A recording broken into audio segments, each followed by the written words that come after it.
Өткөн жылы Кыргыз Республикасынын эсеп палатасы Кыргыз Республикасынын социалдык фондунун бюджетине өзгөртүүлөрдү киргизүүнү Кыргыз Республикасынын социалдык фондунун эркин калдыктарын түзүү жана пайдаланууну, ошондой эле профицитин жөнгө салуучу ченемдик укуктук актыларды иштеп чыгууну сунуш кылган. Ушул күнгө чейин жоболор иштелип чыктыбы, кандай чечип калдыңыз? Жоболор саламатсызбы? Карим Илюзарович, жоболор иштелип чыкты, бардыгын ордуна койдук. Рахмат.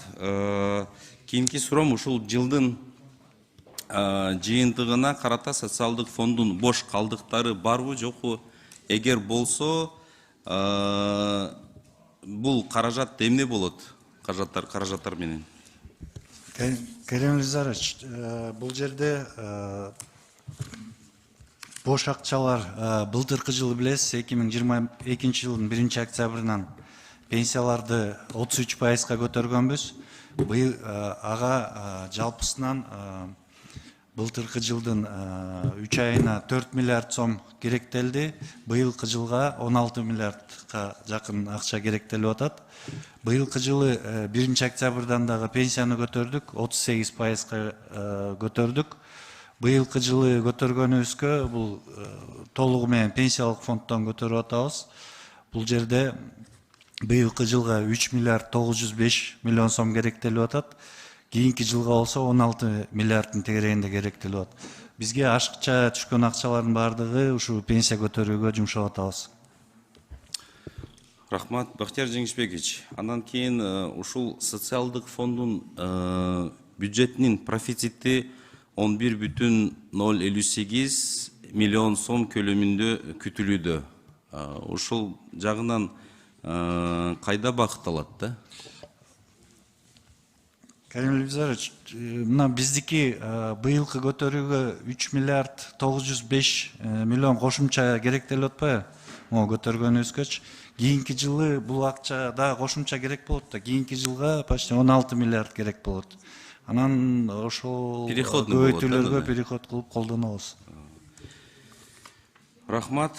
Анан Бахтияр Жеңишбекович, ушул 2024 жылы пенсиянын топтолгон бөлүгүн төлөгө 1,0 миллион сом өлчөмүндө каралганда, ошондой эле кандай категориядагы жарандарга пенсиялык топтоолорду алуу укугу берилет да?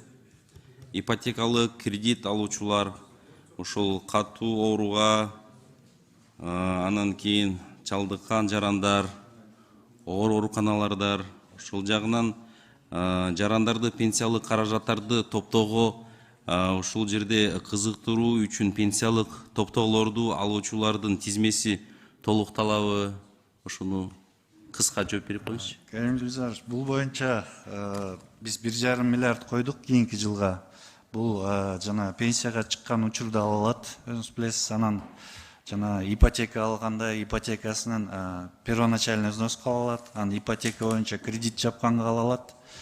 1,5 жылдын ичинде киргизгенден бери 3000ден ашык киши алды, жалпысынан 800 миллион сомдой төлөп бердик.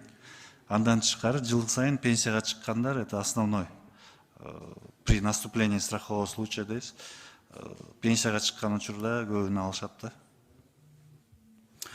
Рахмат, Бахтияр Жеңишбекович, чын эле айтканда, вот мы знаем, видим, да, что соцфонд действительно хорошо работает, и хотел бы коротко от вас услышать еще раз, вот озвучьте, пожалуйста, какие методы, да, популярны, непопулярны для этого делается социальным фондом для улучшения пенсионной системы в общем Кыргызской Республики. И как вы думаете, вот приблизится ли соответствие пенсионного обеспечения вот Кыргызстана к международным стандартам? По вашему мнению, какие вот нужны непопулярные методы, да? Карим Илюзарович, бул жерде по улучшению в прошлом году в апреле месяце там были непопулярные методы. в связи с чем наш законопроект не прошел. На данный момент мы большинство непопулярных предложений своих убрали, исключили, и в новой редакции мы в ноябре месяце внесли этот законопроект. Этот законопроект, если пройдет, там популярные методы, там, допустим, на сегодняшний день у нас пенсия состоит из 3 частей. Это базовая часть пенсии до 96 года и после 96 года, как ввели персонифицированный учет, узнаете. До 96 года в большинстве случаев у нас есть такая проблема, когда человек приходит при наступлении пенсионного возраста, во многих моментах не могут доказать свой пенсионный стаж. В связи с чем в этом законопроекте мы внесли пункт, то что фиксированную сумму мы внесли.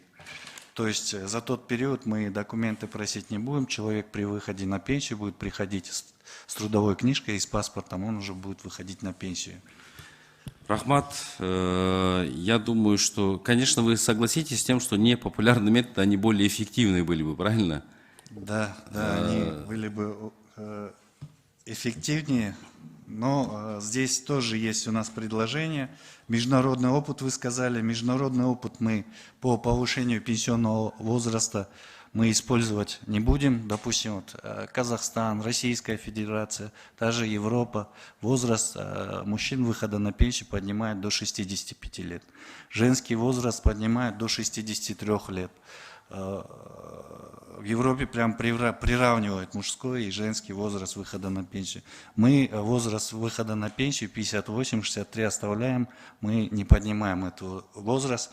Хотя тот же международный опыт показывает то, что по данным Международной организации труда средняя продолжительность жизни ВОЗ, Международная организация здравоохранения тоже дала информацию, то, что за последние 15 лет средняя продолжительность жизни увеличилась на 4 года.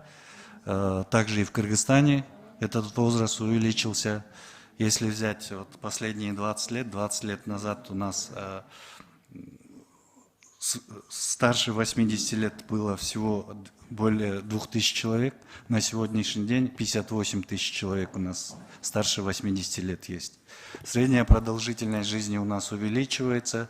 Это говорит о том, что мы будем платить пенсии, больше период будем платить. И за это, я думаю, наши пенсионеры будут вам очень благодарны. В Европе используют систему Тейлора, а у нас более гуманная система, да, в этом направлении. Я думаю, что мы с вами должны перед собой ставить цель, что наши пенсионеры достойны лучшего обеспечения. Успехов вам и удачи. Рахмат. Спасибо. Рахмат.